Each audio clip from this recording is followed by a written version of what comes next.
ओम नमः शिवाय।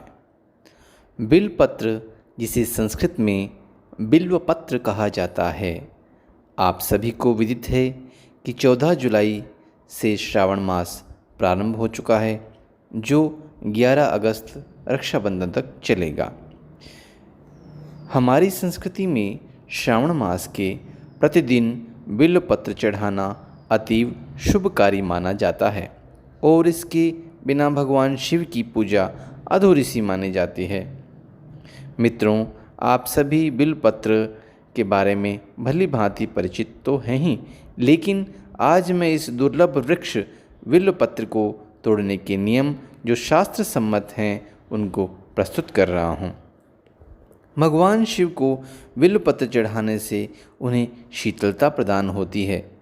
हमारे सनातन धर्म में प्रकृति के प्रति हमारी कृतज्ञता और स्नेह की भावना सर्वोपरि है। इसलिए हमारे शास्त्रों में पुष्प आदि और पत्तियां आदि तोड़ने के भी कुछ नियम उल्लिखित हैं। मित्रों, शास्त्रों में मान्यता है कि भगवान शंकर को बिल्वपत्र अर्पण से भगवान सदैव प्रसन्न रहते हैं। वह अपनी कृपा दृष्टि अपने भक्तों पर पूर्ण रूप से करते हैं। इस बिल्वपत्र को तोड़ने के कुछ शास्त्र सम्मत नियम भी हैं। ऐसी मान्यता है कि बिल्वपत्र चतुर्थी, अष्टमी, नवमी, चतुर्दशी, अमावस्या, संक्रांति व सोमवार को नहीं तोड़ना चाहिए, चाहे ये तिथियां कृष्ण पक्ष की हों चाहे शुक्ल पक्ष की हों, लेकिन इनमें तोड़ना वर्जित है। साथ ही हमारे मन में यह भी प्रश्न उठता है कि भगवान शिव को आखिर बिल्वपत्र इतना प्रिय क्यों है। मित्रों, एक पौराणिक कथा के अनुसार एक समय माँ पार्वती के पसीने की बूंद जब मंदार पर्वत पर गिरी तो इस वृक्ष की उत्पत्ति हुई।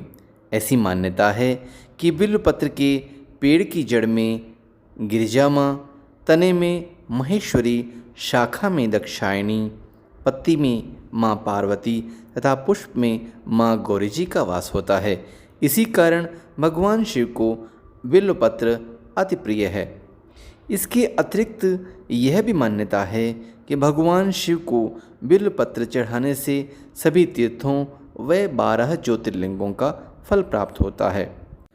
मित्रों, हमें शास्त्रोक्त नियमों से ही भगवान को बिल्वपत्र अर्पित करने चाहिए।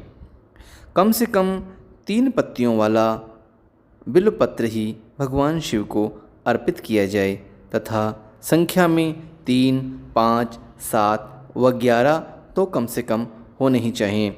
इसके अतिरिक्त भी यदि आप अधिक संख्या में भगवान को बिल्वपत्र अर्पित करना चाहें तो कर सकते हैं। मित्रों, अर्पित किया गया बिल्वपत्र कटा फटा न हो व छिद्रयुक्त न हो। मित्रों, बिल्वपत्र को कभी भी अशुद्ध नहीं माना जाता। जिन तिथियों में बिल्वपत्र तोड़ना वर्जित है, उन तिथियों से पूर्व ही यह तोड़ा हुआ बिल्वपत्र या पूर्व में चढ़ाया हुआ बिल्वपत्र भी पुनः धोकर चढ़ाया जा सकता है। उसमें कोई भी अशुद्धता नहीं होती। शिवलिंग पर चढ़ाते समय यह ध्यान रखना चाहिए कि बिल्वपत्र की चिकनी सतह वाला भाग ही भगवान को अर्पित करें।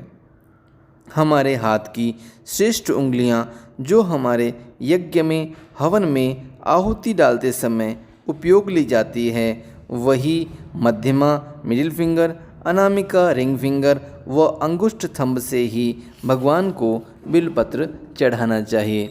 साथ ही बिल्वपत्र चढ़ाते समय उस पर भस्म से राम तथा ओम लिखकर चढ़ाया जाए तो परमात्मा और भी अधिक प्रसन्न होते हैं। मित्रों, बिल्वपत्र चढ़ाने के बाद भगवान शिव को जल, दूध, दही, घी या शहद का अभिषेक करना चाहिए तथा ओम नमः शिवाय का उच्चारण करना चाहिए।